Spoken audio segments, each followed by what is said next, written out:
Apparently, I don't understand this stuff. What? You're here. What do you mean you don't understand? Usually it says you're going live, and I clicked the little banner. Oh, probably because I wasn't live yet. Oh, okay. Well, I'm here. God bless you. How you doing? I'm okay. Thank you. Relatively okay. Considering. First, I want to say thank you for coming on. I appreciate your time. I appreciate you posting. I appreciate you posting on your page, because all of that makes a difference. And I'm going to generalize this. There are people whom I write to that don't know what I'm doing. And when other people put it on their page, they connect the dots. Yeah. So thanking you for connecting some dots. Well, I appreciate that. Well, you're welcome. We appreciate you doing what you're doing. I think it's a very cool thing that you're trying and a real community in the community, you know. Bring us all a little bit closer together. That's right. Yeah. And also, and particularly this year, because, you know, I would have driven 20,000 miles already and been in 14 different cities and met 1,000 people, you know. And wouldn't have had time for this. well, but so I miss some of that, you know. I'm so used to seeing people, you know, a number of times a year and being actively involved with a lot of people that I've missed that. Yeah. So this kind of replaces that a little. Yeah. Okay, so you ready to get started with the questions? Sure. What? Am I coming through okay? Voices are good? Listen, man, you look great and you sound great. Oh, well, bless you. What word or phrase do you overuse? Good heavens. You just start right in with hard questions. It is what it is. Ain't that the truth? I say that a lot, but so maybe I overuse it, but I think it's true. We have to accept things. What is your least favorite thing to do? Well, in regarding my work life, at least, this is life. These are life questions. Well, life in general. Well, might be the same answer. I hate making cutters for tools. In my big life, I dislike the paperwork, the bureaucratic stuff. If not for my wife, I'd probably be in jail or at least broke and homeless. Yeah. So I don't have a head for it or a tolerance for it. You know, you start filling out a tax report or something like that. I can't do it. I've gotten in trouble for that, and I'm going to bring an accountant on. I'm going to spill the beans. But it is absolutely necessary to make sure that part gets done. Oh yes. And you're right. It'll put you in jail or it'll make you broke.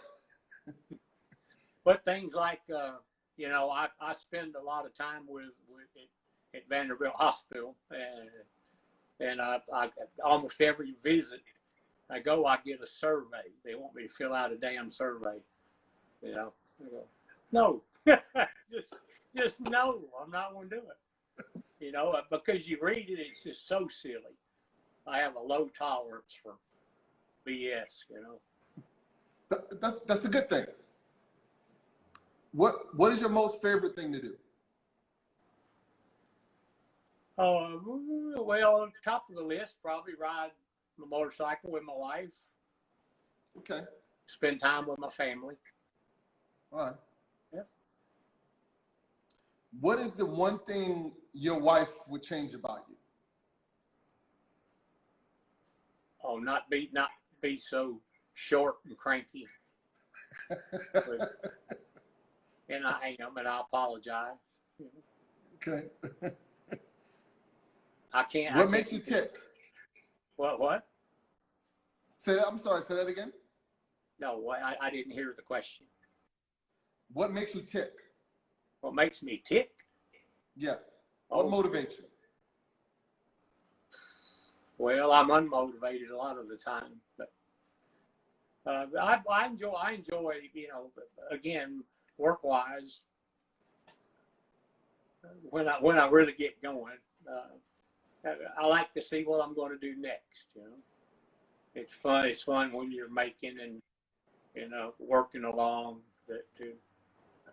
I kind of inspire myself, if that makes sense. Yeah. You know, the work that I'm making kind of makes me want to, you know, go a little farther and like that. So I think that motivates me.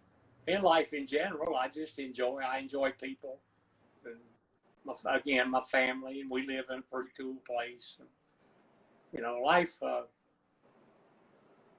generally still good. I'm still a positive guy in spite of all the very depressing stuff right now. Yes. If you had to travel, and this is a question, if you had to travel across country on a motorcycle, who would it be with? And I think I know the answer. Well, I can only answer my wife here. But yes, she's fun to. I rarely ride without her. And talking to you, you said that she likes fast motorcycles. Yes, curvy roads. We don't take the interstate. We like curvy roads, and things are more interesting that way. But I don't take the interstate when I travel for work. You know, when I'm doing demos and stuff. I'm a blue highway guy. A lot more interesting. You know? Yeah, it is. It is. That when I started antiquing and picking, that's what I would do. I would never get on the interstate. Life is on the back road. Yep. And I enjoy that. That's one of the things that I really miss right now. You know? What irks you the most? The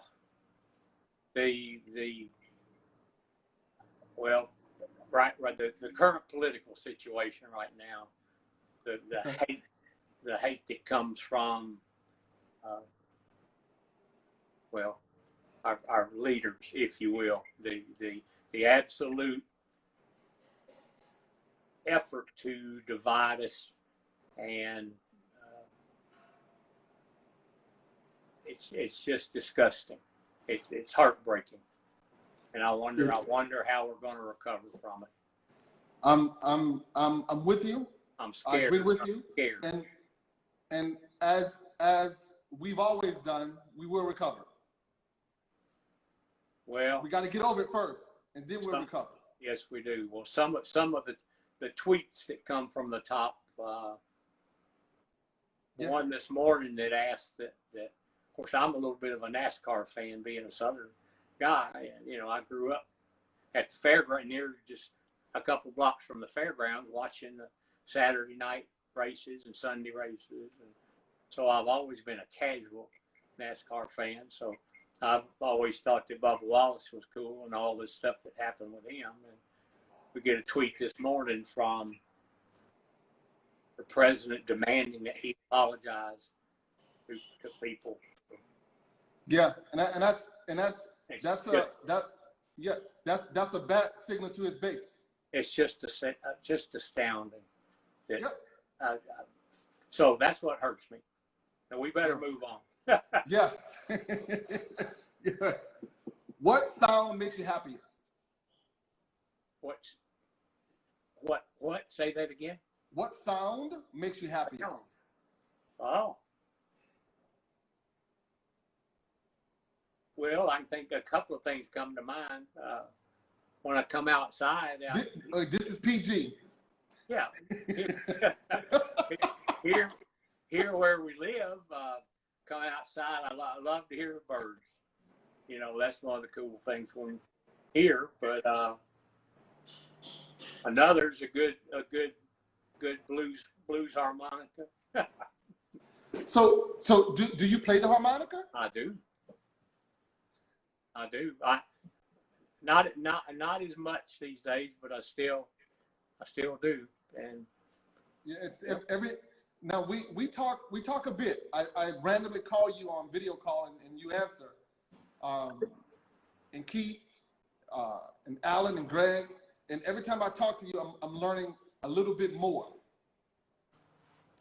which is good. Well, I've lived a fairly long time now. So. Yes. What sound bothers you the most?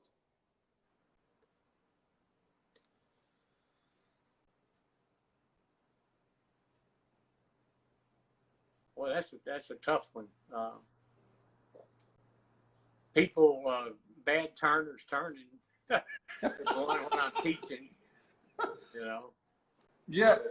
And you know, that's kind of a curse because I can have 15 students and I can't tune them out, you know. So I know what everyone's doing, just sitting and listening. It always amazes the students because they, you know, I yell at them to do this or that, and I never look up from what I'm doing. They say, "How do you know? How do you?" Well, you know, kind of like your mama knew. I know. But exactly. It's the sound that I hear. Out here, I guess it's the sound of traffic. We like I said, we live in the country on an old farm, and we had about 10 cars a day when we moved here 42 years ago. But now it's a constant stream of traffic. That's irritating.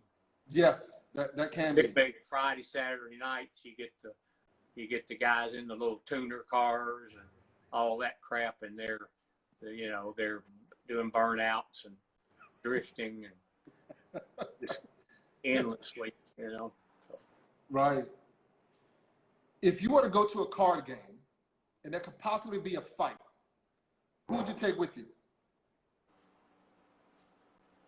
Well, I've never met you in person, but you look like you could be pretty intimidating. Would you go with me? let me tell you guys something. I don't play cards. Yeah, I haven't in years. I used to think it was fun, but I haven't played cards in probably decades. Yeah. So I probably wouldn't be there. But yeah, it's a hypothetical. I played in college a little bit, but I was never really good at it because my attention span is too short and my mind moves too much for me to sit down long enough to pay attention to a card game and keep up with a card game.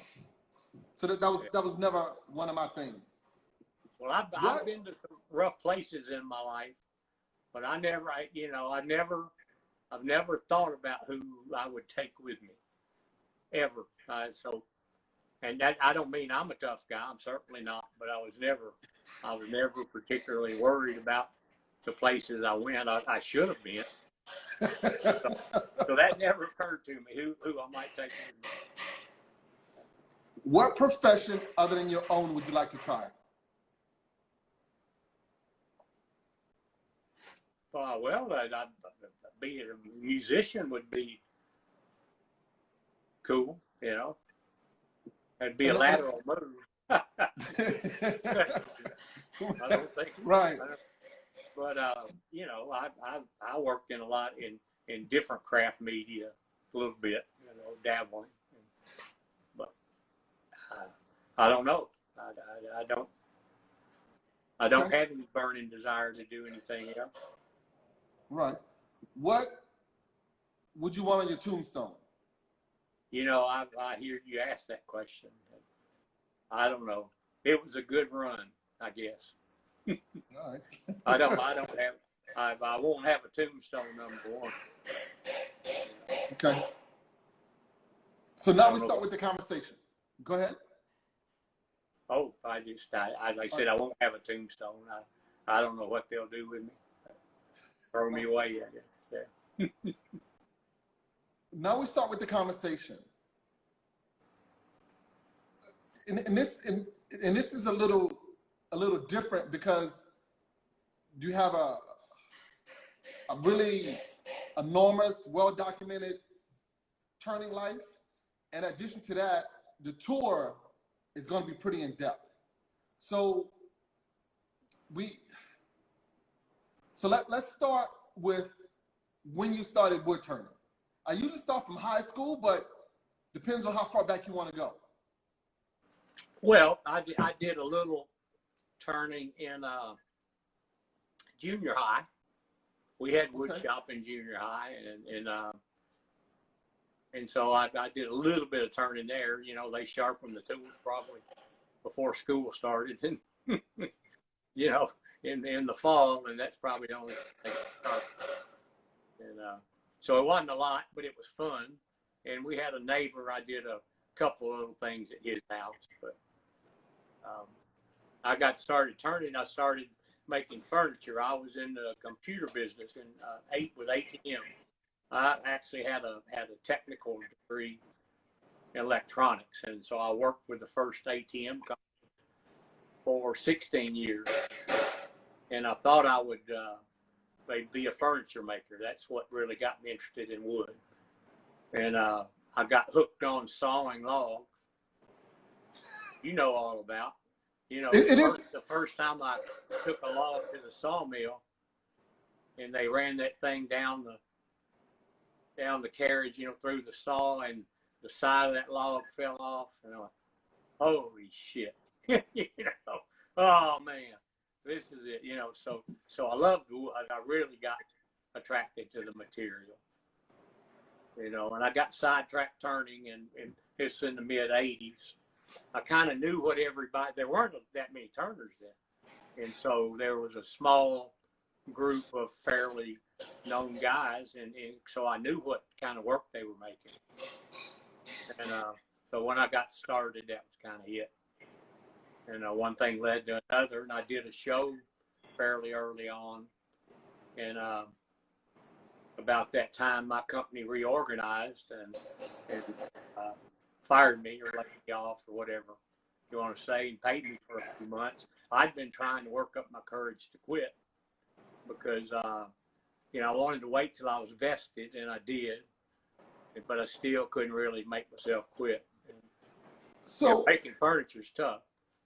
But yeah. Turning, but anyway, so I had a little show, and it was okay. I made a little money, and we had a new baby. And we lived on what I made. So I started doing craft shows. And, you know. So at the craft shows, were you selling furniture or both? No. Sorry. No, I say I had started turning. Yes. And that suited me. I was good at it. I never had the struggle that most of my students have. And I was lucky. John, yeah. John, hold on 1 minute. Okay. My guy's hammering. I got to stop him. Give me 2 seconds. All right. Sorry. Well, how's everybody doing there? We don't need Robert. I appreciate you joining in. It's a beautiful day here in Nashville, a little bit hot. I got the trees in the background. Got my hummingbird feeder there. You might see a few hummingbirds. Hi, Keith. I can't read these while I'm talking to Robert, but I appreciate everybody being here. All right, Cindy Gibson says hi. Hello. Keith says hi, John. Derek says, do you go through sawmill withdrawal? And he said, you do have a beautiful background. No, I sawed logs for years and years, and I haven't been to my country sawmills. The favorite one I'd go to, where they would mess with me. They let me buy. I started out going there when I was doing furniture stuff, and so I'd get logs sawed. They were primarily barn wood, railroad tie kind of sawmill, you know. But they get pretty logs in there, you know. And then they would accommodate me and talk to me. And a lot of places don't want to see people like me, you know, that's not going to buy a ton of stuff or want something special. But yeah, I always enjoyed that. And I used to have a lot of lumber here. I got rid of a lot of it last year. You know, I don't make much furniture or anything, but I still love to go to the sawmill. I have friends that have, you know, wood misers and band mills and portable mills and stuff now. And I still see enough. It's still fun just to watch them saw and look at that log. Yeah. All right, so you're doing the craft shows and you're starting to sell.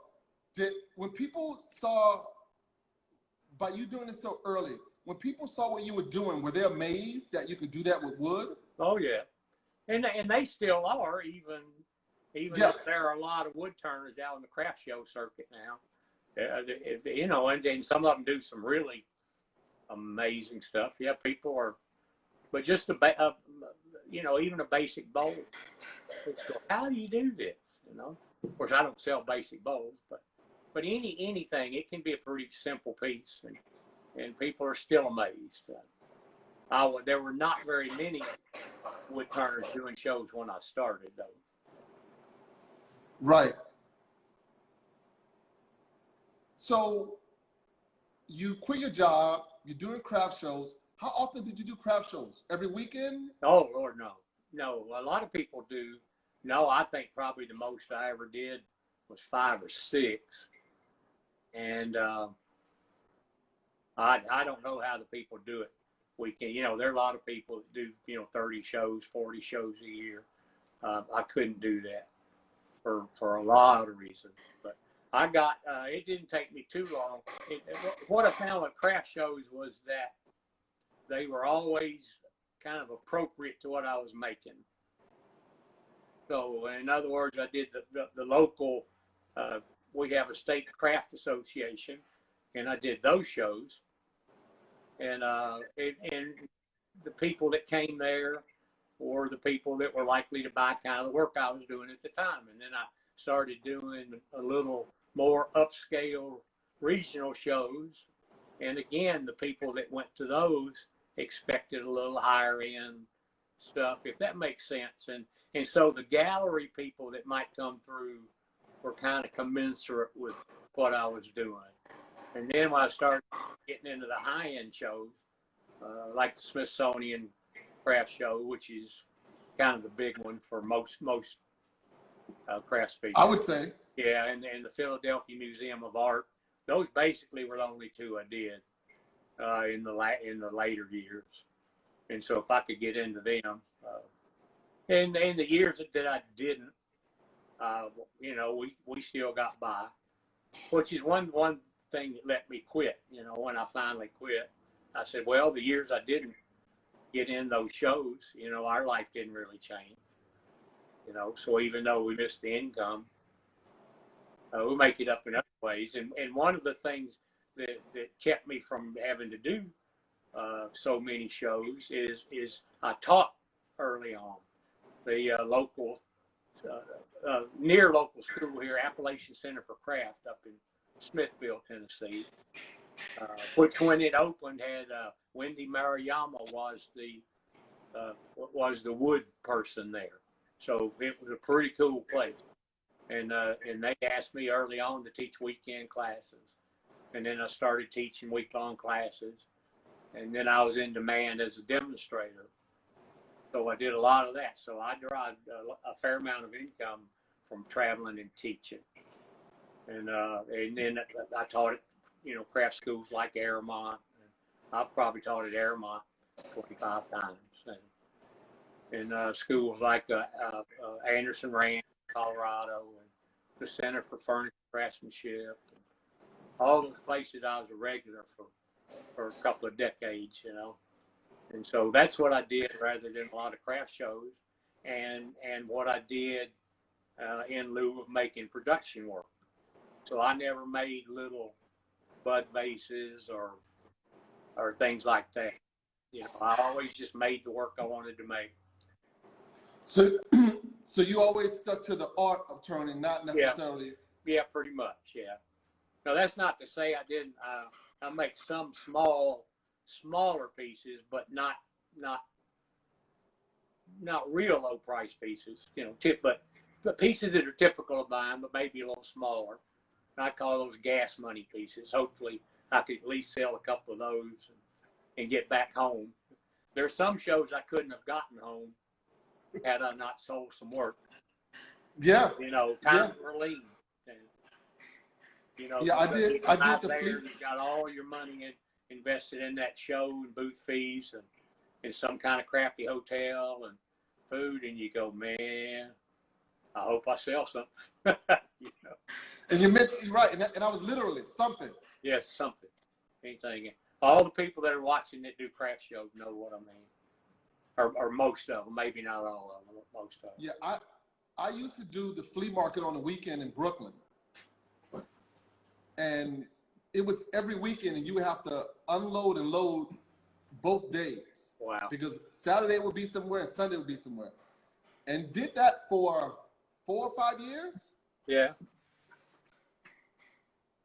I got burnt out. Yeah, you can do it. You can do it. And you do get burned out. And I don't know. The last show I did was the only zero show I ever did. And it was at the Smithsonian of all places, and which over the years was always at least moderately good. And there was always interest there. So, you know, there were a lot of very knowledgeable buyers, a lot of very knowledgeable gallery owners, museum people like that. So even in the years that maybe you didn't make much money, you came away knowing that you made some good contacts and people that would probably buy the next time and potential. Like that. And that last year, I didn't sell anything. And not only didn't I sell anything, I didn't talk. There was no interest. You know, there was just you know, the few, you know, kind of dumbass questions that we get from a few people. You know, they're not buying anything, but the really interested people just weren't there. Why do you think that is? I have no idea. If I knew that, I'd we wouldn't be here talking. I'd be in pretty good shape, yeah. But I mean, craft shows are always a little bit of a crapshoot, and even for people now, I'm not that disciplined in the business part and the promotion part and all of this. I never have been, but there are people who are really, really good at doing craft shows. They know just what to do.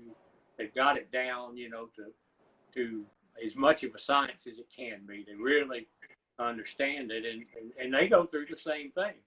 They do a show and they go, "What? I don't know." You know? Right. So,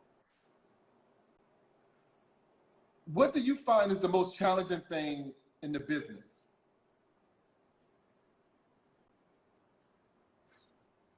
well, again, it's always trying to generate a little income, but so doing the shows was challenging, but I always, I don't know, that's hard to answer, Robert. We just had to work hard, you know, and in those early years, of course, I put in a lot of hours. I had the energy and the enthusiasm to do that. I really, you know, I liked what I did, and it was always fun to know that people were interested in what I did. You know, so that kept me making things that I had my heart in, and people always supported the things that I had my heart in, you know, the best work that I could make. So I was always kind of head down working on my pieces, you know, and we wondered, you know, well, things are slim this month. What are we going to do? And a lot of times somebody would call me up, or a gallery would say, "Hey, I sold 2 of your pieces," or this or that, you know. And so I never got concerned beyond that, I guess. Is there anything in particular that you remember about the struggles of doing this? Is there anything that sticks out? Any particular time or period that's fresh on your brain? Well, no. Again, other than just worrying about, you know, having enough income, there there was a year or two there, I like going to the AAW symposium, going, I can't pay the entry fee, you know, the fee to get in. Well, how are we going to do this? Vicky says, we can't afford for you to go. I said, well, I have to be there. So like that, you know, the income.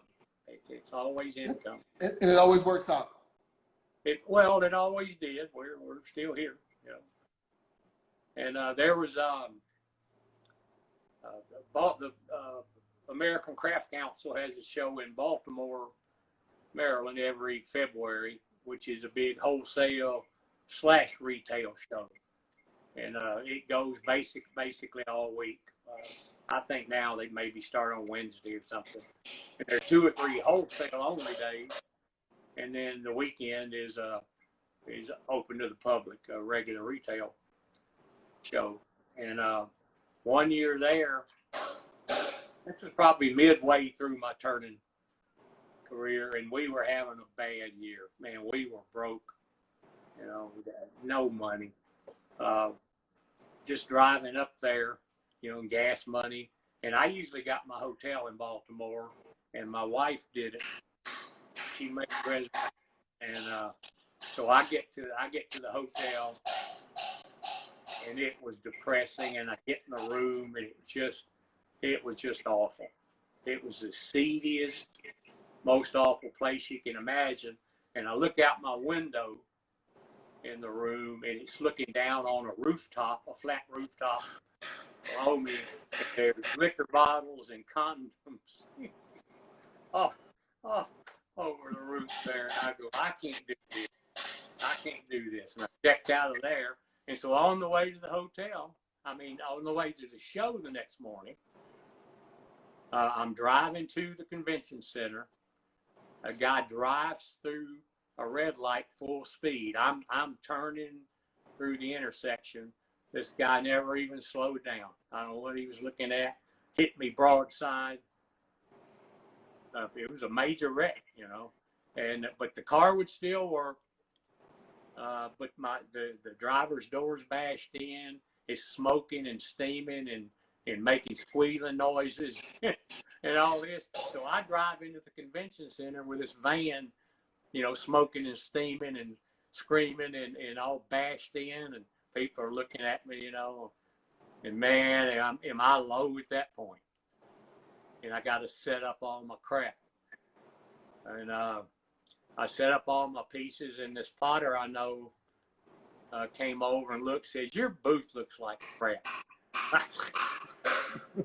Oh man, you know, he said, go away, let me arrange this thing. What he meant was the way my work. So I went away, came back, and he did a fabulous job of laying the work out better, and I had the best show I ever had. I killed it. It was one of those shows, and from that point on, we paid off our credit card debt, and I've never had any debt since. That was a turning point. Wow. And literally. Literally, yeah, literally it was. They said we had no debt at that point. Other than, you know, electricity and those kind of things, and ever since then, you know, we had our heads above water then. And as I continued teaching and doing a couple of shows, and you know, teaching's pretty good if you do a lot of it. And I've taught more. Now, these days, it may not be fair to say anymore, but up until at least recently, there was nobody that was out teaching more than me. I've been everywhere, you know, and just the number of people I've seen. So that was good, and then I started making moves. Okay, where's the furthest you've traveled to teach?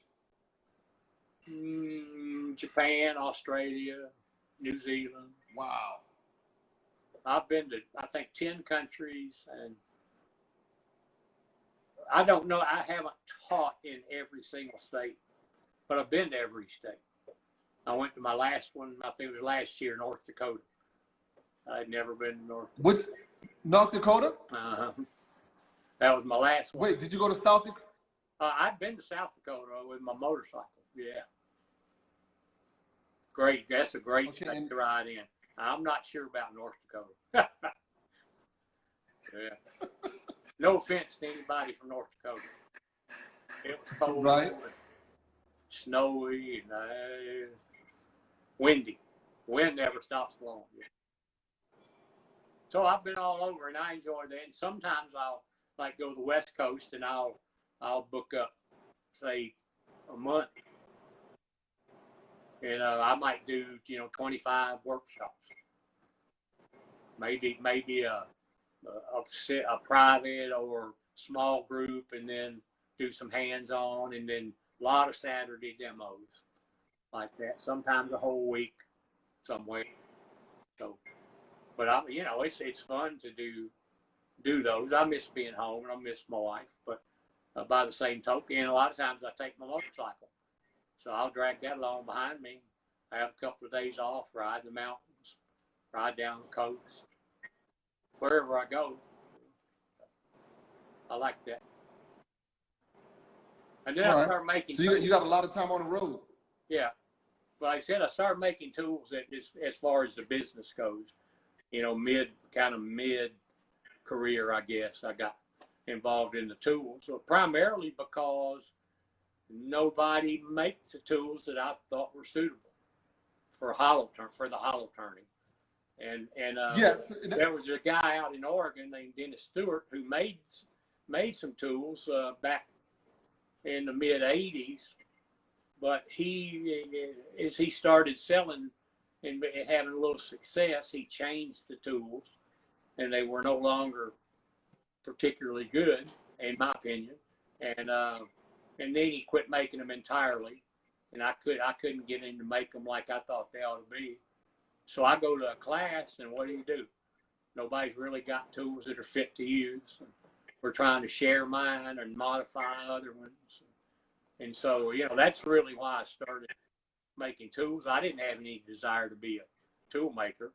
I had a fair amount of machine shop experience because in high school I had a couple of thousand hours of machine shop, and I went to a vocational school, and so one thing led to another, and so the tool business has been good through the ups and downs, and so the last 10 years, well, since 2008 and all that mess, when the economy went south, and we lost more galleries, so there aren't very many galleries anymore. I actually don't have any full-time galleries. I occasionally will do a show in a gallery or be part of a group show or something, but I no longer have anybody kind of beating the bushes for me, actively trying to sell work. And those people have retired or died or got tired of subsidizing galleries. A lot of the high-end craft galleries weren't real money makers. They were done for the love of it, and the people could afford to be gallery owners, basically. Right. And so those things are kind of gone. When did you first start hollowing? Right away. So you started doing that right away. Yeah. Yeah, let me show you. I'm gonna switch the camera here if I can figure out how. There it is. Whoa. I borrowed this from my wife this morning. This is one of the first hollow pieces I ever made. How old is that one? Probably 86 or so. Wow. That's Coca-Cola. And that belongs to Vicky. That's smallish. I know it's hard to tell here, but you can see it's hand size. This is one of the latest pieces I made. I made this earlier in the year. Beautiful. And so I do metal work. This is hammered steel. And it's colored with a brass brush. But it's done just like copper or silver. And then the bail or the handle here is forged. and then the little ears. You know, that's a day's work or half a day's work just making those little nubs, because you have to leave wood and carve all that away. Then you're left with the little nub. So that's I made that probably in January. And, of course, I haven't made much. I haven't finished anything since then. So this is the last piece I finished. And that's not true. I did some stuff for a local guy, but this is the last sort of major piece that I did. And All right. and I would like to make a little pitch here. So some of the wood turn, some of the people that know me know about this, but I had a liver transplant in February, February 4th. And my dear friend Clay Foster had one 2 weeks before me. So we both had liver transplants. So I've been recovering from that and hadn't been as up to speed as one might be. But I'm doing well now. And That's I would good. encourage everybody to be a transplant donor or an organ donor. It's easy to do. You won't need it when you're gone. And if you think you're too old, you may not be. I actually have a liver that's older than I am. And that's the reason I got it. And it was outside the parameters. They don't normally use organs that they don't fit within the normal thing. And but I'm an older guy, and it was a really perfectly healthy liver. And so, you know, just because you're old doesn't mean you don't have things people can use. So Right. be an organ donor. Check into it. Tell your family. That's enough for that. Here's another early piece. So for people that don't know what I do, and again, this belongs to my wife. That's typical of stuff I did in the early 90s. And you can see very kind of formal stuff, just so very detailed. And I made about 8 of these pieces. I think, whoa, sorry. It's hard to do on hand. I made, I think, about 8 of these black jars, and they ended up, one's in the Clinton Library now. It was in the White House Collection of American Craft. And one of them was purchased by the curator of the Renwick Gallery of the Smithsonian. That's the Craft Gallery of the American Museum of Art of the Smithsonian. And he purchased that when he retired from the Renwick Gallery. He personally purchased that and donated it to the Smithsonian. So I've got 7 or 8 pieces there in the Smithsonian, but to have somebody like him purchase it out of all the things he could have bought, you know, was pretty cool. So that's some of the stuff that I do. There's an early 2000s piece. I've always done black pieces. And a little jar, another piece with a metal lid. And then these are pieces that I've made this year, fairly recently, but I haven't carved them yet. Amazing work. These are fairly large now. That's a sugar maple burl, and this is English walnut, which will be spectacular. English walnut's hard to beat, and this is carob wood that a friend of mine sent me. I didn't think I would ever have any more of it, and he sent me 5 or 6. This was the smallest piece, really primo chunks. So I put the wood in the freezer. So I've got several of those things frozen, waiting for me to turn. Okay, so why do you put them in the freezer? Same reason you put your steak in there. Well, you don't put steaks in. Same reason you put green beans in. You know, it keeps them just it keeps them just like they are till you want to use them. I regularly turn wood at 7 or 8 years old. And I want to pause you for a second. Yeah. Alan Gannett, I'm a heart transplant recipient. Someone gave me the gift of life and didn't cost them anything. Please consider being an organ donor, as John suggests. Thank you, Alan. It's pretty nice. as I told somebody, it may be an old coot wood turner like Clay or me that you save, but it could be some young person that's going to have a long, creative, productive, good life. So you never know. You never know. So we have 13 minutes until this ends. I'm going to say we continue talking until it ends because I don't want the tour to be cut up. Okay. Although when it goes on YouTube, it'll be put back together. But for the purpose of Instagram, where the audience is, I'd rather the tour be its own entity. So we'll dial it up again. Yep. Yeah. So we have 12 minutes. Between now and that time, we'll stop and we'll start it again, and then we'll start with the tour. Okay. So all I'm that's got to be at least 25, 30 minutes. And that are interested in seeing tools and talking about wood turning and all that stuff, you want to see the shop, you'll have to sign in again. Absolutely. But I promise we're going to do it, and I'll answer any questions that I can about the technical stuff and all that. All right. So who inspires you as a turner? Well, again, I started at the right time. And so early on, I knew everybody. I met, any significant turner I knew. And, Dave Ellsworth and Bill Hunter and people like that. So all of those guys, probably early on, my favorite wood turner was Al Sturp. And as wood turners, if you don't know who Al is, you should. He's just fantastic.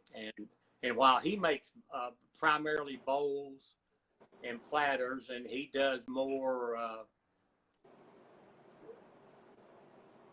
creative, he does a little more artsy stuff now than he once did. He was reluctant to ever use any paint or stuff like that. And he was a purist. Yeah, but he does now. But he always carved on his bowls, his popcorn bowls, his salad bowls. The outside would have maybe this a texture so subtle that it was almost invisible.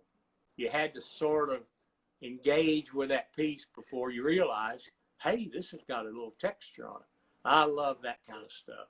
So Al, I always wanted my stuff to have some of the qualities that Al did, not be like Al's, and they never have been.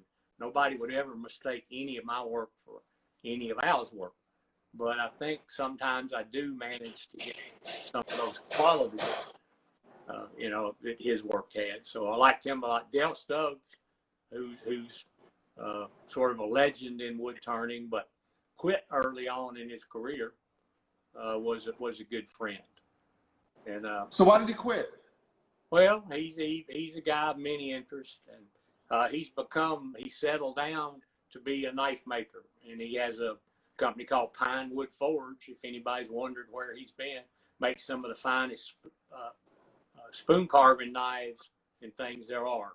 Anything he touches is magic, be it wood turning, and he's done a lot of stuff. So Dale was a good friend and taught me a lot. Again, the things I do are not anything like what he did. And of course, Dave Ellsworth, I'm a good friend, but a huge admirer of David's. And David was one of the few people doing any hollow turning, Bill Hunter. And basically, as I got started, I said, well, if they can do this, I can do this. Seems to me. And so I jumped in and did it. Like I said early on, then I got to know all these guys. And then as I got a little bit established, my good friend Robin Horn, who's a turner and sculptor from Little Rock, and she's become a lifelong friend, and Stoney Lamar in Saluda, North Carolina, who's a sculptural turner. or sculptor without turning in some cases. And they said they became lifelong friends. Clay Foster. Okay, what? And so they were second. very influential on what I do. You know. Okay, one second, and this is good, but how did you come to meeting these guys? Well, Airmont, but again, I started going to AAW. You know, AAW was started just around the time that I didn't go to the original. They had a show at Airmont called Vision and Concept, and they had a conference around that. And there was no AAW, but the people there got together and said we need to start an association.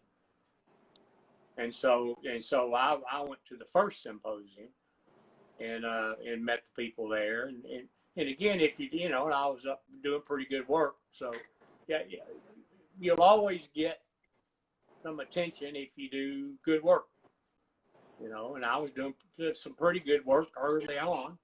And so it's pretty easy to get to know people then.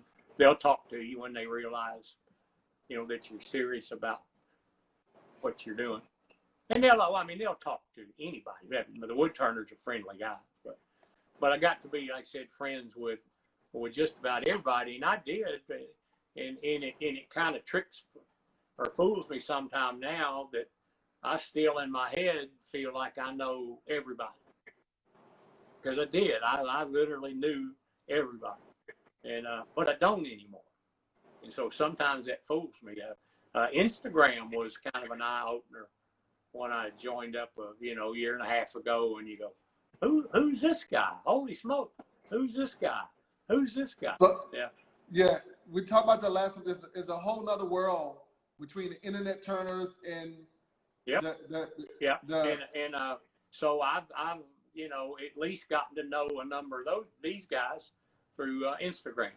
But the coolest thing about people was I knew I was lucky enough and came along early enough that I knew all of that sort of original generation of turners. Bob Stocksdale, ate at his house and visited him a number of times. Ed Moulthrop, Rudy Solnick was a great friend and sort of a bit of a mentor, but a good friend, and we spent a lot of time together. And so, all those guys I knew, every one of them, James Prestini, and they know not many people can say that. Now cool. They're gone. They're all gone. We're glad you're here to tell the story. Well, I'm glad I'm here too, Keith is asking, is there anything John would like to do creatively that he has not done yet? Oh, there's a ton of stuff, but probably hard to name. I do some metal work, and I really have intended to kind of take that to another level. And I haven't done that, and we'll see if I will. I'm getting too old now to get, to start something in completely new. But but I dabble in a lot of things. I know how to do a lot of stuff, at least a little bit. I did lamp work glass for a long time. My friend Bonnie Klein, who's a fairly well-known turner out in Washington. A very well-known turner, although she's pulled away now. She's somebody that gets involved in all sorts of things, and every time I'd go out there, she'd suck me into something. And so she was doing lamp work beads. So I started doing beads at night to kind of get away from wood turn. Hey, that's something fun to do.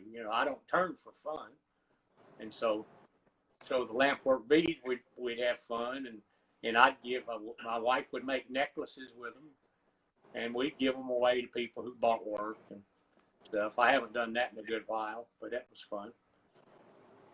So pottery, I threw pots for a couple of years when I had a chance. And at some of the craft schools where I teach, I'd go in the evening and slip in the clay studio and throw a few pots, after my learning class. Yeah. Right. What species of wood is your favorite to work with? I don't know that I have a favorite, but I like all the eastern hardwood. Walnut, cherry, maple. Most kinds of maples are all really good. Honey locust is a nice one. Woods that I can't get so easily are Florida rosewood, which I believe is Indian rosewood. I've got a nice big piece in the freezer that Perry Shaw sent me. If he watches this, thank you, Perry. It's a special one, man. It's big, and he cut it perfectly. It's a perfect piece of wood. So he's a good guy too. Yeah, he is a good guy. And then I have a friend sent me, like I said, about 6 pieces, big pieces of carob. That's perfect. I didn't think I would ever get any of that again. And that's from Southern California, Phoenix, some of those places. But they don't replant them. They were street trees, and they drop big seed pods and stuff, and people don't like them. And so as they're dying off, they don't replant them. So they've gotten kind of rare. So that's a couple of woods that I don't regularly have. I don't buy wood very often. Well, that's not true. I pay for logs sometimes. I don't mind spending the money. I'm not tight, but I don't buy exotic woods, for example. I don't buy cocobolo or stuff like that. I'm usually not real big on that. Okay, so the last question before we restart. What comes to mind when you think of David Ellsworth? Oh, well, David's the best. David's the man, when it comes to wood turning. And we wouldn't be where we are without David. And, he was the original AAW president. And but he was involved in all the Albert Leacoff, who now was the director who started the Wood Turning Center, which became the Center for Art and Wood.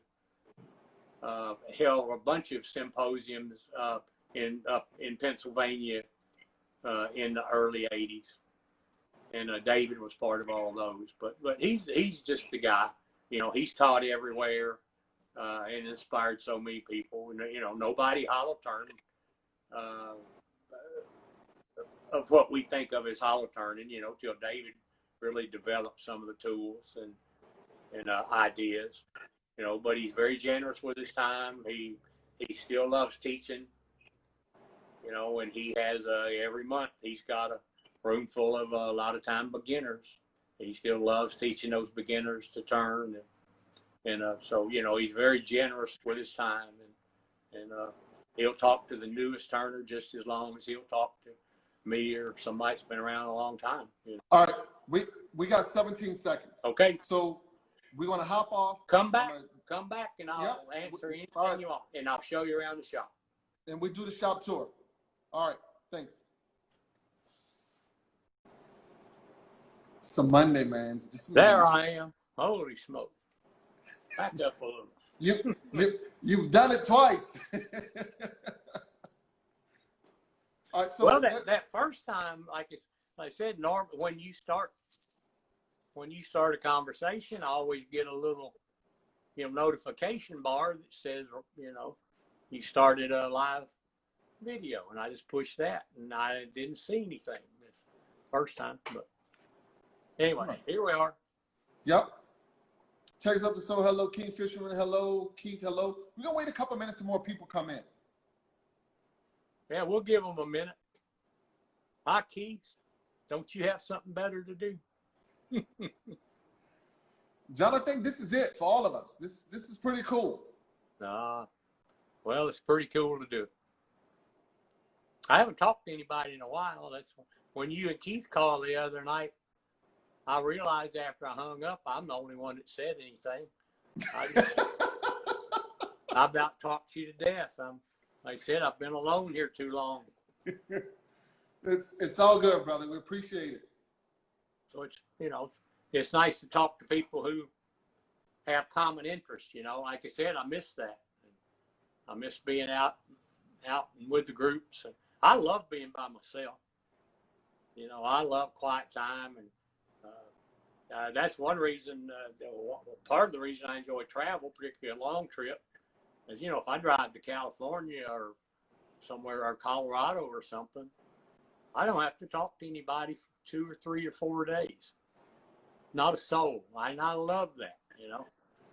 And I do what I want to do, and I drive, and I stop when I want to stop, and I sing, and I play the harmonica, you know. But I still need people. Yeah, we do. When I get to the end, then I got a lot of people to talk to. Yeah, it's a pretty good balance. Yeah, but like I said, lately, I guess I've been starved of company. So. Yeah, and I think because I'm kind of a loner as well. I kind of do my own thing, but at some point you need that human contact. Yep. Well, particularly creative people. I couldn't do what I do. Had I not done the craft show, and all of those people, you know, you get together and you whine and you bitch and you moan about this and that, but you need that sometimes, and not to be a whiner. I try not to be most of the time. Although Vicky might say something different, but you know, you need a little of that release just to kind of complain about you know, what we do, because it's hard. You know, being out on the road, loading stuff in and out, like you said, every day, and do all that. So it's fun to have people to, you know, whinge a little bit too. And then my friend Stoney Lamar and I used to do that. I'd go over and just stay with Stoney a few days. And we complain about the galleries and about this person and that one a little bit. And then we, you know, and we'd make stuff and work a little, and then we felt better, you know. After a few days, time to go home, and we were all happy again. We just needed to get it out of our systems, you know. The cycle. All right, so you ready?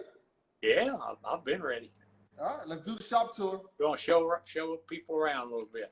All right, yep. Please ask questions, and Robert will read. I can't do this and read the questions, but Robert will read. I got you covered. Phil Ironwood's turning says, "How you doing?" Who did?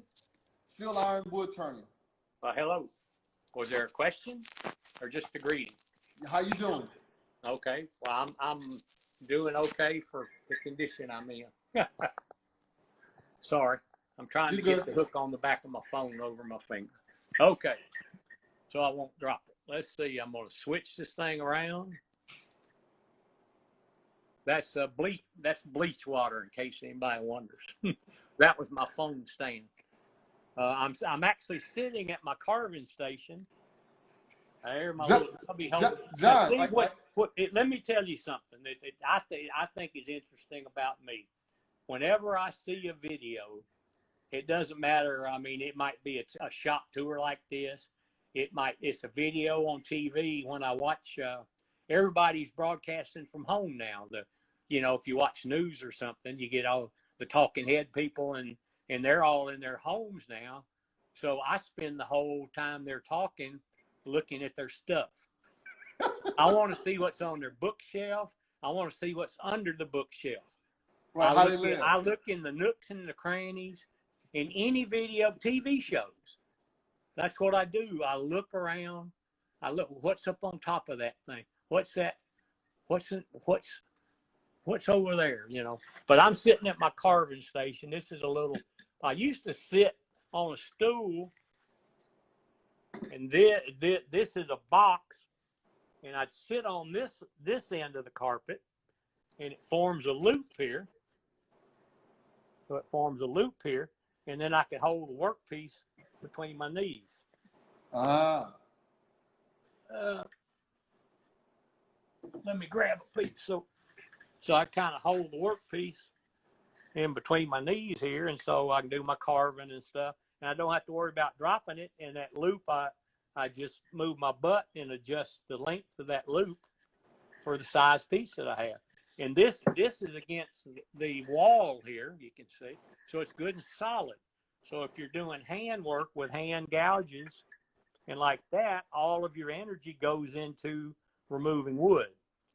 If you're trying to do this in your lap with hand tools, mostly you're bouncing your lap around. Your energy's going into, it's not being very effective. But I've stopped doing that mostly because you're hunched over all the time. And it's become, hard on my back and neck after all these years. So I still use it occasionally if I absolutely need to get down doing certain things. But what I do now,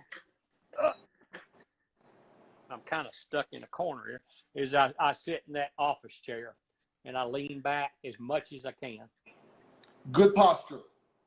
Yeah. And so like I said, I'll get my stool and I'll sit at that little bench if and when I need to. But mostly I try to keep my neck and head up straight and take care of that. But I just have a little a tall bench there. This is 36 inches high probably. It's an old school desk or something. And all those drawers have my things like files. That's all I use a lot of the French rasp and that kind of stuff. I got all kinds of little files and rifflers and things.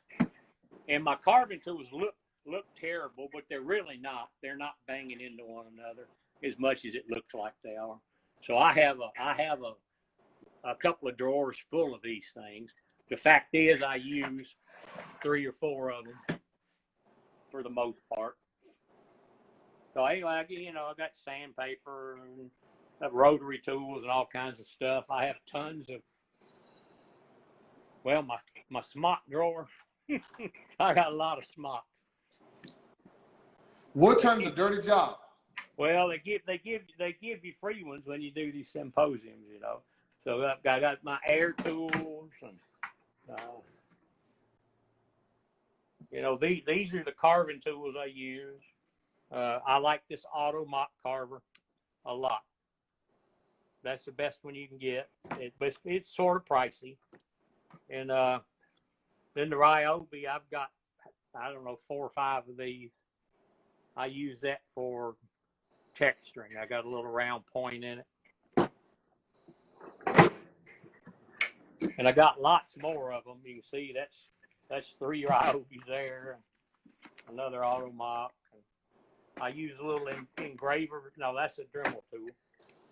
I use little vibrating engravers a lot. I use the rotary tool some.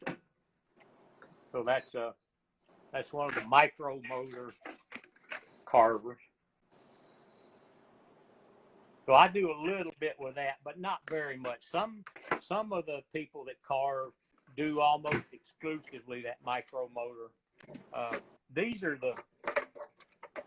This is the rotary tool that I use, is the air tool. I do a lot of carving with that. So is there a difference between using a pneumatic air tool? You can remove a lot of wood. Well, if you had the comparable electric tool here, it's going to be fairly big. This is nice and compact. No, you can do it with electric. And I don't think these cutters are 1/4-inch shaft. I don't think you can do a Dremel or anything. The Fordham, you can use a Fordham, but then you have to fight that cable. So these just work out well. Cheap. The die grinders are cheap. The burrs are expensive. That's solid carbide. That's a 5/8 diameter by 1 inch long. Solid carbide. It's made for cutting aluminum and brass. Sometimes they're called Aluma-cut burrs. Without a cut on the end. I don't find the shaped burrs very useful. Very rarely do I use the cones or Christmas tree shapes or balls or spheres, that kind of stuff. I use that straight one for pretty much everything. And that's what I do rough carving with. Let's see, we looked at all that stuff. So that's the yard out behind my shop. Sometimes there's turkeys and deer, groundhogs. Very nice. Snakes. A lot of snakes this year. Big ones or small ones? There's my lady. We'll go over there in a minute. Do what? Big ones or small ones? Say again? Big snakes or smaller snakes? Snake? Oh, well, 6 foot. That's pretty big. Pretty big. Yeah. And a lot of small ones, too. I had a garter snake on the floor here the other day. You know, he was a foot long. And so we like snakes. I went to close the front door of the shop one day. I think it was last summer. You know, to pull the door shut behind me as I was leaving, and the door didn't shut. It caught on something, so I turned around and looked, and I was eye to eye with the snake. He was hanging on top of the door, and wow. I have to say that startled me a little bit. Yeah. Like I said, I'm not scared of them, but you don't usually come nose to nose with them. There's a bunch of stuff that needs to be finished or thrown away, or I got just tons of that stuff, you know, all down there. See, that kind of stuff's everywhere. I got cabinets full of it. A lot of it will never get finished. It'll get thrown away. Here's some teapots in progress. So this is the initial stage of a teapot, or maybe this is a better one to show you. You can see how it comes out. So this is what's left when you turn that from the bandsaw, and so you have to get rid of this stuff somehow. And what I do these days is I use a roughing gouge, and I actually turn the piece by hand. And you can see that's been turned by hand. And so I just use a roughing gouge and turn the piece back and forth with my hand. And then I'll stop right at the thing. This one's roughed out a little bit. What I've done on this one is showed I didn't have the grain quite aligned, and that thing's taking a curve. See that? Yeah. Dried. Well, I've left plenty of wood there to take that curve back out of it. But these, you know, they're all done green. There's some more. There's a little burl teapot. The trouble is with these is fitting the lid, because the opening goes oval as the piece dries, and we don't have time to get into that. But that's not without its problems. But as you can see, the lids are roughed out now, and they're oversized. So that's all I can really tell you about that right now. So that's some stuff, and this is my tool cart. God, you have to be so far away. So I told Robert yesterday that I've had a revolutionary idea of ways to store your turning tool. And that's a drawer. Put things in a drawer. I said wood turners have things hanging all over in all these racks, and they get filthy. These are the only tools I have out is the gouges, and I don't use any of these. I don't know why they're hanging there. I've never used this Carter gouge. He was nice enough to give it to me, and it's a beautiful gouge. But I've never used it. I use two gouges. If I'm loading up, if I'm going to England or California, I'll take this 1/2-inch bowl gouge with a side grind and I like a short handle because I don't do bowls very often, and so I don't need any leverage. So that's just a 12-inch handle, and then I use a little short handle, and I have a little detail gouge, and these are the only tools that I use. And are those your tools? Yes, they are mine. They're made by Thompson for me. He makes them. They're a little bit different than his typical one. He made the flute a little deeper for me. And then I used the shear scraper for smoothing the outside pieces. Okay, we got a couple questions. Yeah. Kingfisher Farm, will the wood in the freezer stay green indefinitely? Well, you broke up a little bit there, but it's like I said, I turned it 7 or 8 years old. It's just like the day I put it in. You know, it doesn't get freezer burns. It doesn't get freezer burned like a piece of chicken or something. So, well, that's good. You know, it'll have the fresh cambium layer, and box elder will have that slippery bark still, and you know, not that I freeze a lot of box elder, but yeah, it'll stay just like it is. The only wood I ever had trouble with was camphor wood, which makes a little sense because that's a temperate weather or climate tree, and so it's never, you know, it doesn't experience freezing temperatures, and so I guess that's why. But the camphor literally exploded in the freezer. Every direction, it cracked. Every direction came apart in the growth rings, at right angles to the growth rings. But yeah, a piece of walnut or cherry, what the freezer does is it keeps the sapwood nice and white. And although the pieces I've showed you today don't feature the sapwood as much, I like that bright white sapwood that you get from walnut and cherry and stuff like that. So let me turn the light on. So you know, I use the robust American Beauty. How long have you had that? Probably 4 years, 5 years. What were you using before that? Stubby lathe. I was the importer for stubby lathes. I introduced it to the United States. We sold 400 or 500 stubby lathes here, and I loved it. But we quit without getting into a story. I was worried about how much I had invested in the stubby lathes and I usually owned 12 to 20 lathes at any one time, and that's a lot of money for a poor wood turner. And after I did that for several years, I got a little concerned about it, and so I sold the company to another guy who's since passed away. So there are no stubby dealers here anymore. But it was a beauty. But this thing is state of the art. This American Beauty is everything you could want. And if anybody's interested, call me and talk to me. I'll be glad to. I throw in a couple $100 worth of tools, which sweetens the pot a little bit. The price is the same no matter where you buy a robust. There is no discounting. So I'll sweeten the pot a little. But what, the nice thing to me, most people have seen this, but maybe everybody hadn't, is this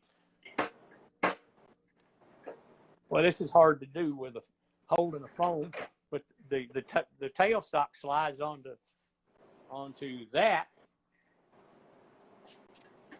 and then I loosen this thing, and it has a gas shock here, so it's just like lifting your hatchback or something.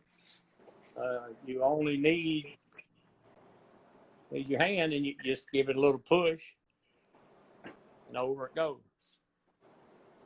And then you loosen the headstock lever, which is right there, and you slide the headstock down halfway, so I can stand at the end of the lathe here and work. I work here, and I even over here when you're hauling. So by bringing that headstock up close, it's a perfect position. And it has adjustable height legs, so you can get the height like you want it. So it should be up an inch or so above your elbow. Okay. Anyway, this is my little turning shop, so it's quite small. This is the entirety of it. So you notice I don't have any wood in here. And why is that? Because wood wrecks your shop. That's what makes them a big mess. Yeah. And I don't turning? cut blanks. My wood is in logs or log sections because I'm a greenwood turner, and I put special pieces. When I say I get a nice walnut log, I'll pick out a couple of really nice chunks out of that log, and wrap them up and put them in the freezer, and maybe wrap up a small demo piece and stick it in the freezer, because that walnut log is going to degrade out here, and I'll end up throwing half of it away because the bugs get in the sapwood and the sapwood stains, and then I'm not real interested in it. So I'll work off that log for a while, and then whatever somebody, people can come take it. I always offer.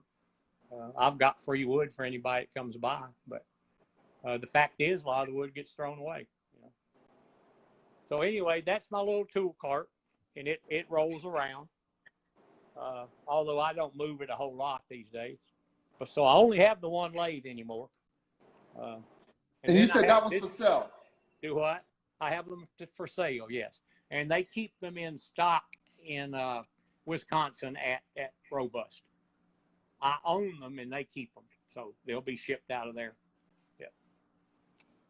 And this is a little shipping area and tool inventory area. All these things are full of tools, and they're a little shipping area, and all of these are filled with.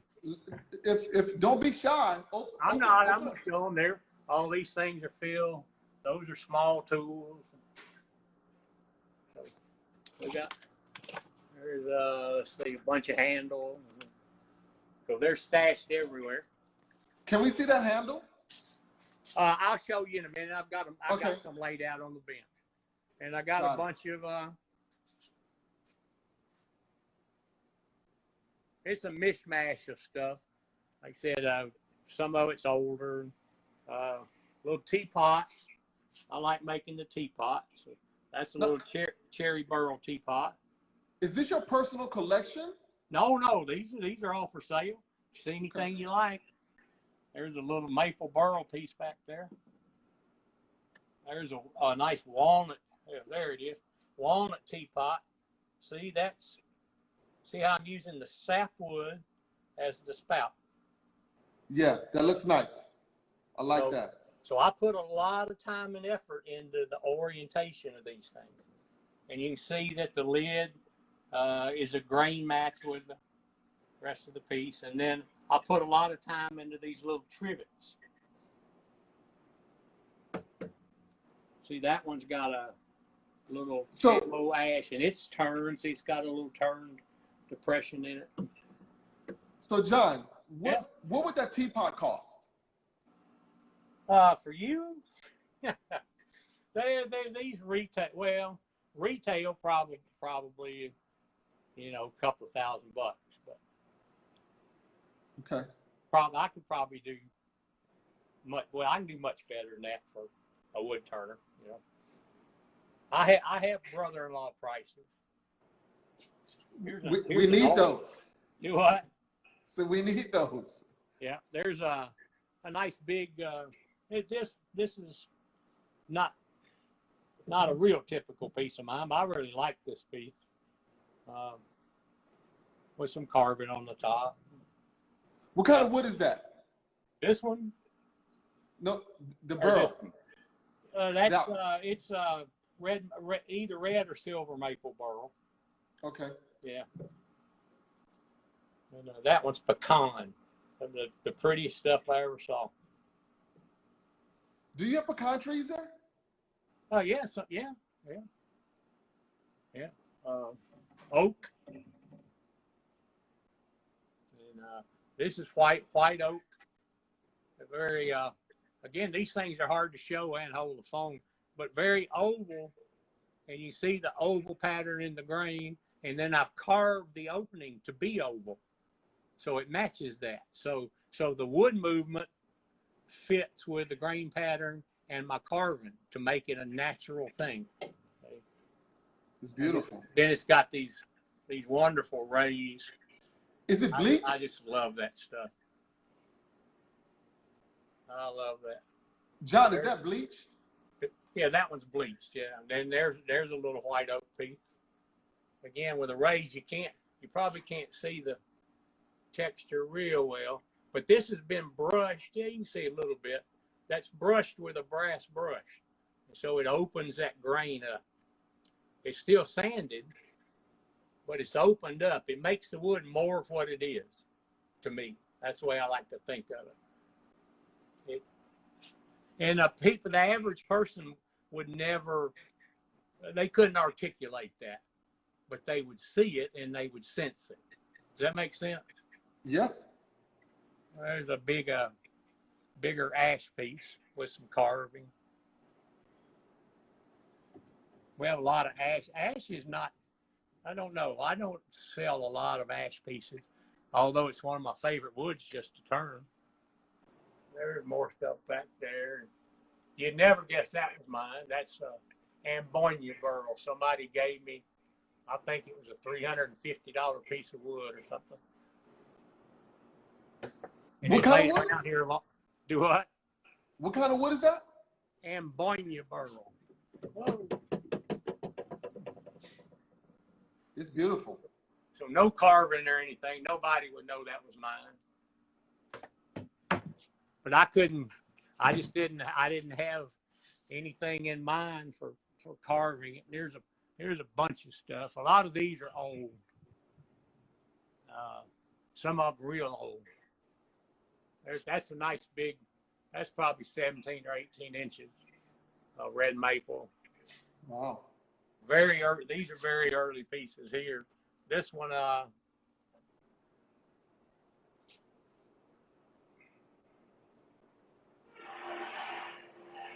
let's see, 88, Magnolia. That one's hollowed through the bottom, but you can't see where. I don't even know where. One of the little shoulder areas, but I'm not sure which one. Wow. Apparently, I did a really good job, and I can't see it at all. So it was done, but it was done somewhere there in the bottom. Again, very, very early, nice cherry piece. I love this. It's beautiful. I kind of hang on to these. If the right person comes along,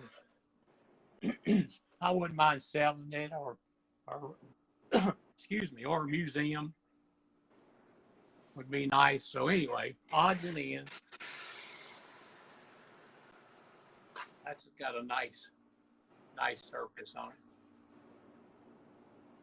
Wow. Oh, you showed a picture of the top of that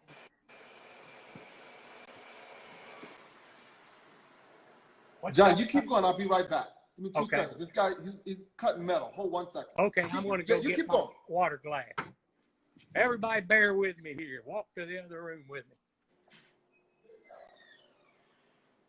I need a drink of water. This is more typical of the kind of pieces that a lot of people know me for. Unfortunately, if you want to see what happens sometimes, right there is a little hole. So I normally know this and don't do this, but it was a little thinner than I thought there, and so Okay. I got that little hole, and so that was a lot of work gone to waste. But this is a texture that I do a lot, but I don't have any of these finished pieces with me or here today. And the chalk marks are for when I wire brush it. I can keep focused on the direction. You get so focused in on where the brush is hitting that sometimes you start going off in the wrong direction. So I throw those chalk marks in there just for some additional direction. Stay inside the lines. Yep. All right, here we go back to the other room.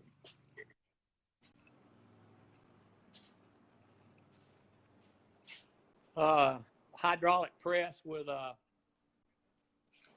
some expensive jigs or a bend tools. Well, we'll start over. Let me start from the back. So that's my little machine area. So the milling machine is, oh, crash. The milling machine is where I mill the flats on these tools. I mill that taper. And then I bend them, and then I come back and set up the mill, and I drill the holes. That's the set screw hole, and of course that's the hole for the cutter. So I'll set the mill back up for those drilling processes using various clamps and stops. And you do all of this yourself? Yeah. And then I have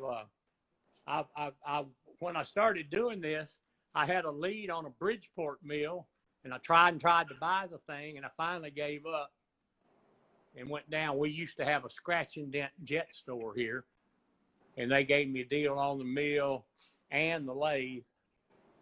And the lathe is kind of crappy, but it does what I need it to do. I wouldn't want to make rocket parts on it. It lacks some accuracy or repeatability, but it does fine for what I do, cutting tapers on the end of my tools and drilling holes in the end of them. I wish I had another lathe, but I probably won't buy one. And just those are containers for tools. And there's nothing of interest there, really. And there's some raw material for making tool. I've got some turned down here to fit different hollowing systems. I try to make the tools so anybody can use them in any kind of captured system or whatever. So I turned some down the other day. Here's a big one I'm custom making for a guy, and I've milled the taper on it. And I've gotten bogged down there. It takes time to custom make a tool. My standard tools, I have all these fixtures and how thick was that stop? That's a full inch. This one's a full inch, yeah.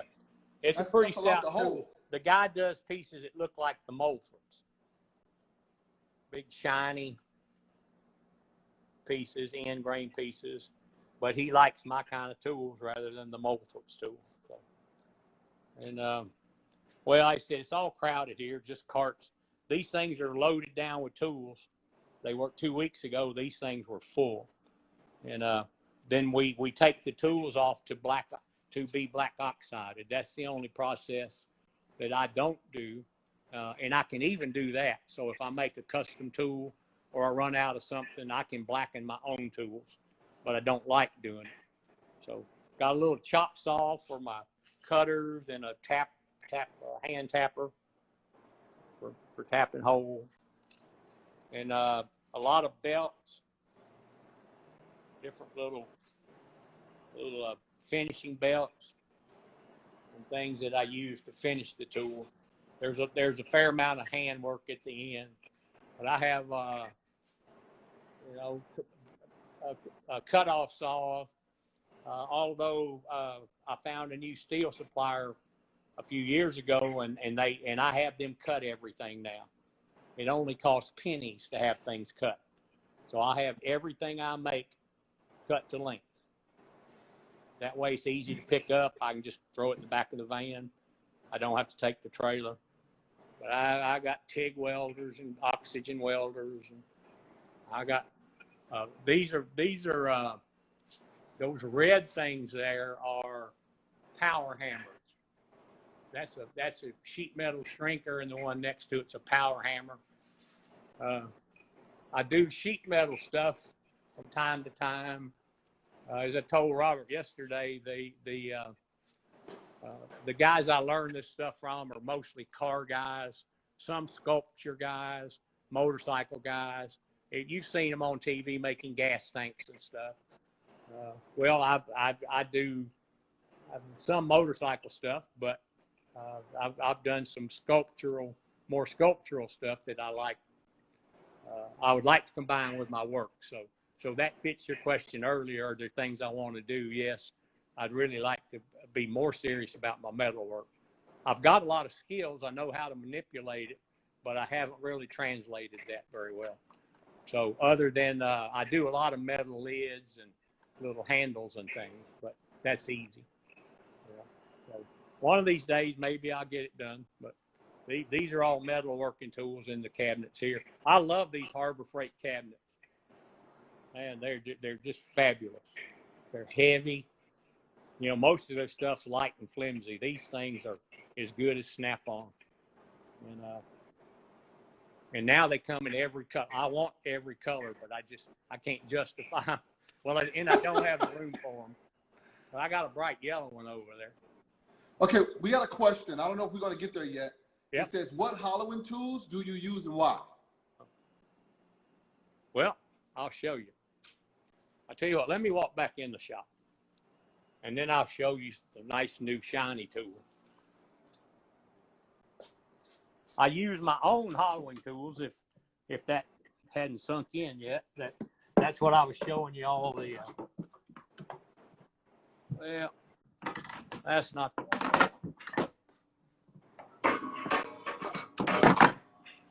So this is my main hollowing tool.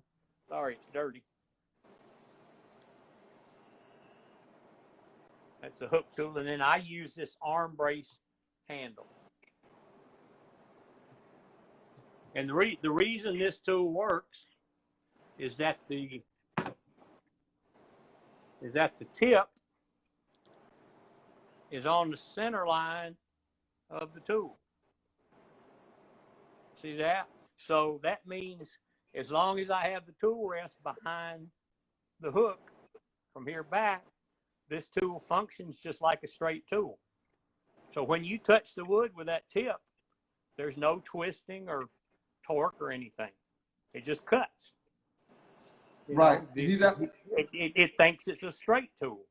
You could have all the loops in the world. You could have a circle and have it go over here and back over here. As long as that tip ended up on the center line of the straight part, and the straight part is where your support is, it's functionally a straight tool. That makes sense? So, yep. Now you'll see it's a relatively shallow curve. You don't need a big hook here if you're going to make your own. People make these giant hooks in there. Well, that's a waste. This hook could be even less. All you're trying to do with that, let me grab a piece.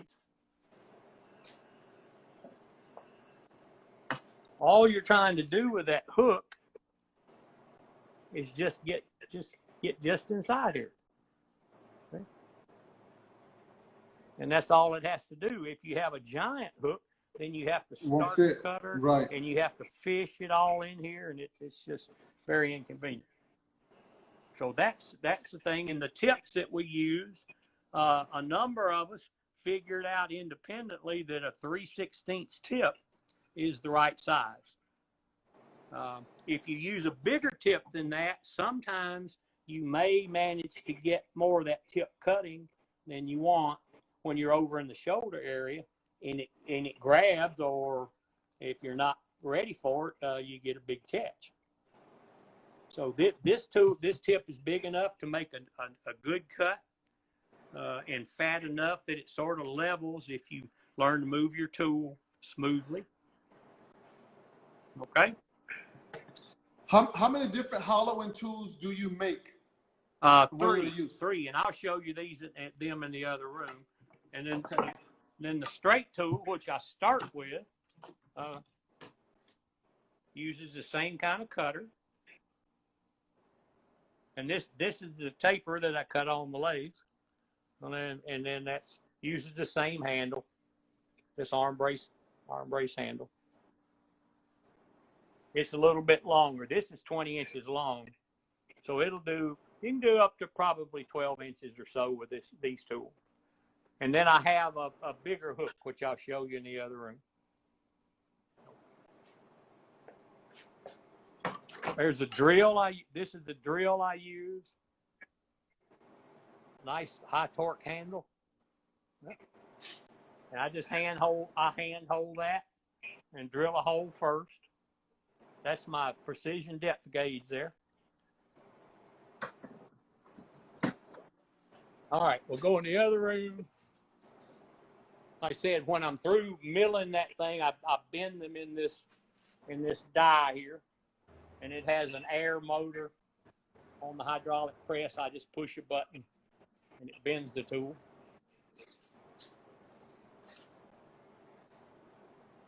And there, the rest of the shop. An old motorcycle.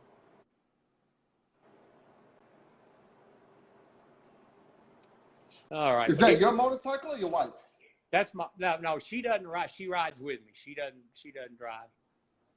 This was our last motorcycle before the one we ride now.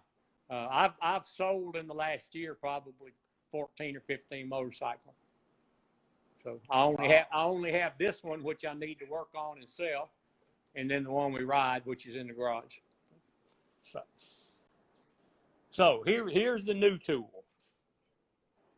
Nice shiny one. So this is the one I just showed you. And we have the straight tool. And then I have a second hook tool, which is just a longer, more gradual hook. And this is for reaching over in the side of bigger pieces.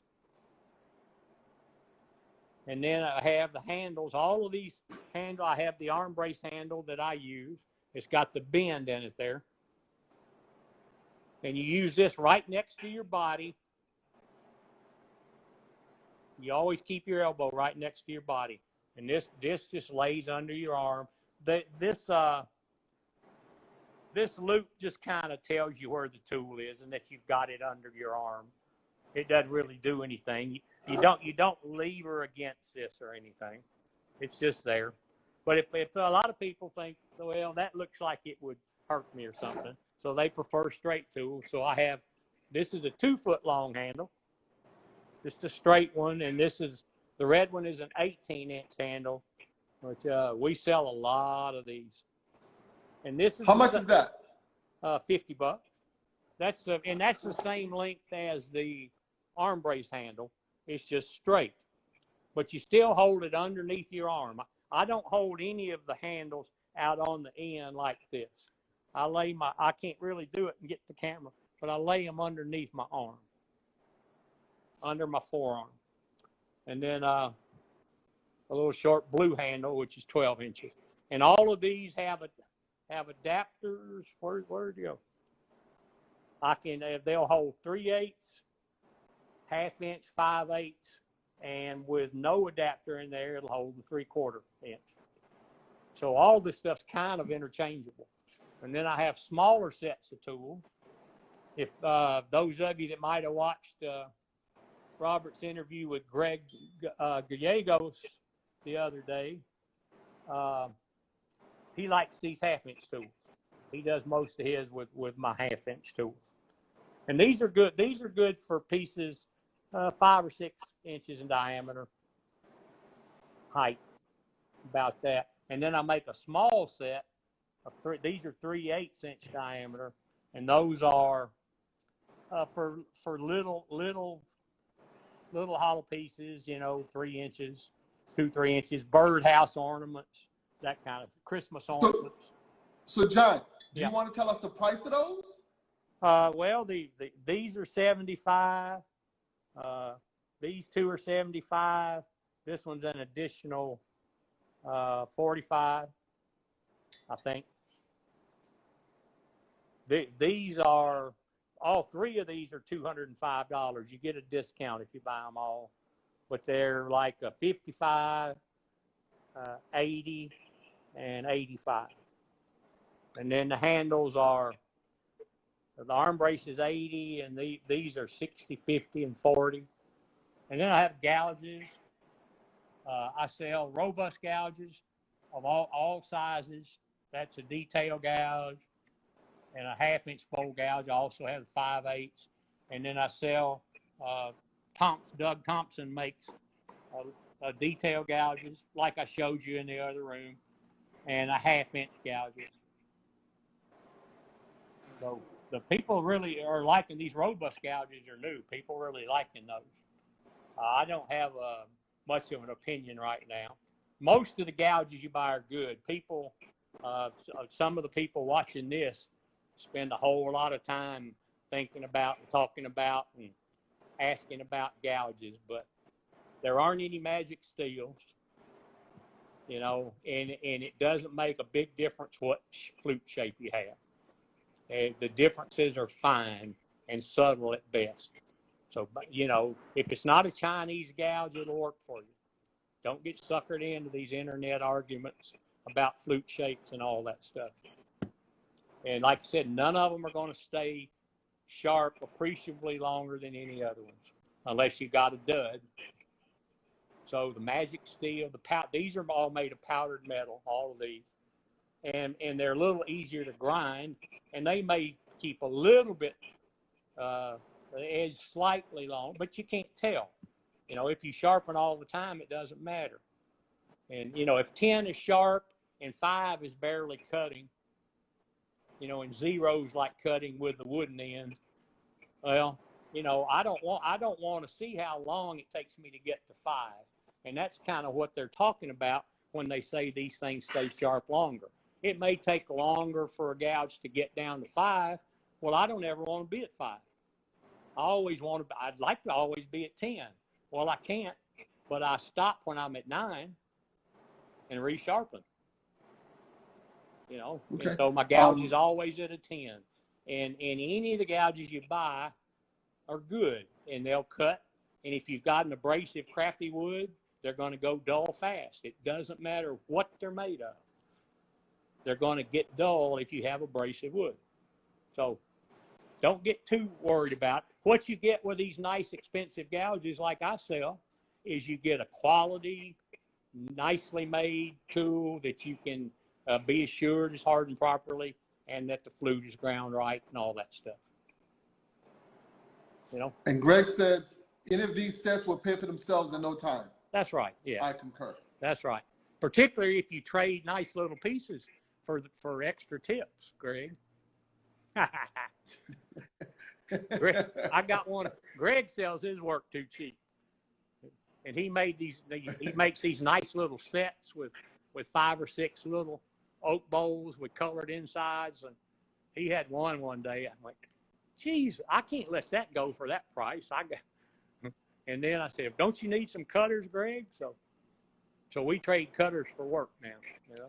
But I'm bandsaw poor. I told Robert I've had that bandsaw for 40-something years. That's a Woodmaster. They don't make him. I also have a Woodmaster planer. This is back when I started, but it still works great. You know? Is that Sears and Roebuck? That what? It what? So is that Sears and Roebuck? Is it what a robust? Sears and Roebuck. Oh, Sears and Roebuck. Well, no, it was way better than that. But, you know, it's an odd machine. I got a metal cutting Powermatic there. I use that in my tool making. And I got a big Grizzly, and I got a Powermatic. This is supposed to be kind of the wood shop room. But right now I have that crate over there has 3 big pieces of Stony Lamars in it. Really nice. And I need to take them back to the house. I have a stubby lathe here. If anybody would like to buy a good used lathe, it's sweet. There's the stand. It's pretty nice. It's all redone. I just redid the tailstock. It's dusty, but I reamed it and put a new little lock thing in it. And it's good as new. Anyway, that's the shop. Any turning Very nice. Before we hang it up? Phil Irons Wood Turning says, been using John's tools for years. Greg said, that's right. Alan Connect said, don't forget your wonderful Shear Scraper. Oh, did I not show you the Shear Scraper? I guess I didn't. Yep. So that's the Shear Scraper, which is double-ended. So you can use one end to go this way, and the other end to go this way. So the reason I originally did that is I made a little wooden handle, and I ground up a blade like this, and then it'll slip down inside there, and it was one less tool I had to fly with. I used to do a lot of the woodworking shows and stuff, and I'd be gone every weekend, and so I wanted as few tools as possible. Well, it's hard to do one-handed. And so I made me one. So that's 2 tools instead of 1. And people said, well, you should make that. So we did. And I have these handles extruded in California. And then I drill and tap and powder coat them. And then my friend Ken Rizza down at Wood Turner's Wonders has had my blades made for me lately. So this is $85 if anybody's interested. This is a little slipstone I use to raise a burr on it. I can't show you because I can't hold my phone. And then I have the last tool I have is a little sharpening jig for sharpening the cutters. For sharpening these cutters. I can kind of show you that. I have a lot of grinders. Let's see. This one's set up with the Wolverine, which I use. I use that one too. I like using the Wolverine. I can freehand sharpen. I'm a really good tool grinder. I can grind with my eyes closed. I can grind behind my back. But if I use the jig, I don't have to inspect the edge even. And it takes about 10 seconds freehand. It takes about 10 seconds with a jig. And so you can just tell by the sound and the feel with the jig. You don't even have to look at it. So it's not that, like I said, I'm a very good freehand grinder. But there's nothing wrong with using a jig. So don't let some of these English guys shame you into thinking you have to be able to freehand grind. Some people will never be able to freehand grind. Oh, sorry. Let me turn that off.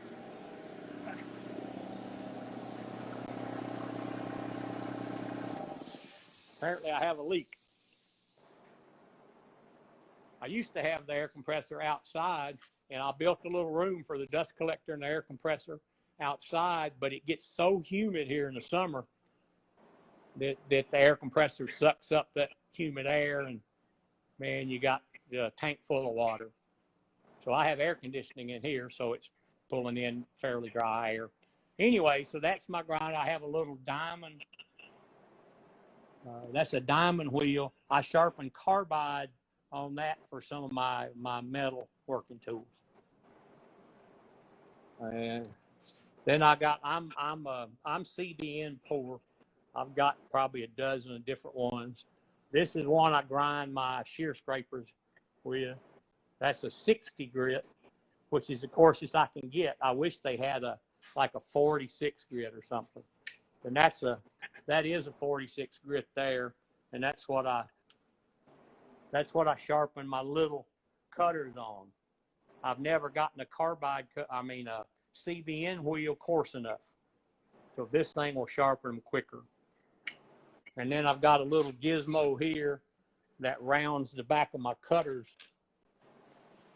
It rounds the back of my cutters over there.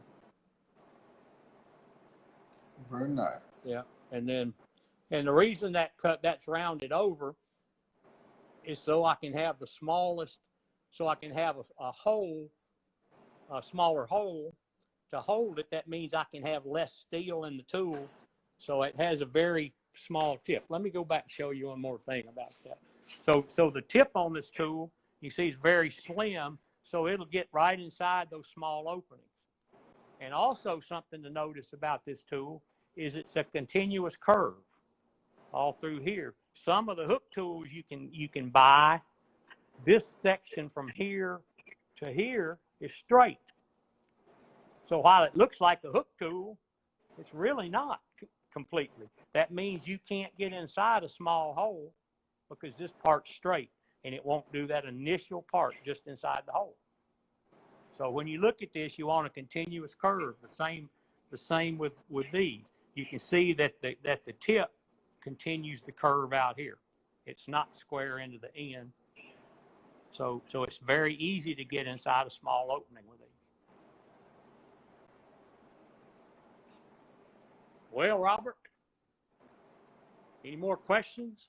Now's the time. I think you got it. I think you've covered it all. Well, then let me get my smiling face back on here. No, there I am. I appreciate those of you that are here to join us. Yep. Thanks everybody for tuning in. Much appreciated. All right. And Robert, John, thank you for your time and your expertise, brother. Much appreciated. you bet. Love to you. Thanks for Love to signing you in, too. guys. Phil said, "Where's Vicky?" Vicky's at the house. She would have come if I'd asked her, but she wasn't real excited to do that. So, but she's out in the yard doing yard work, clipping flower heads or something. So, she's busy. Thank you, Keith. We appreciate you all joining. Thank you, Robert. All right, brother. Thank you, John. Talk to you in a few days. Bye. Talk to you in a couple of days. All right. I don't know how to hang up. All right, I got it. Thank you all. All right. Bye. Have a good one. See you at 6.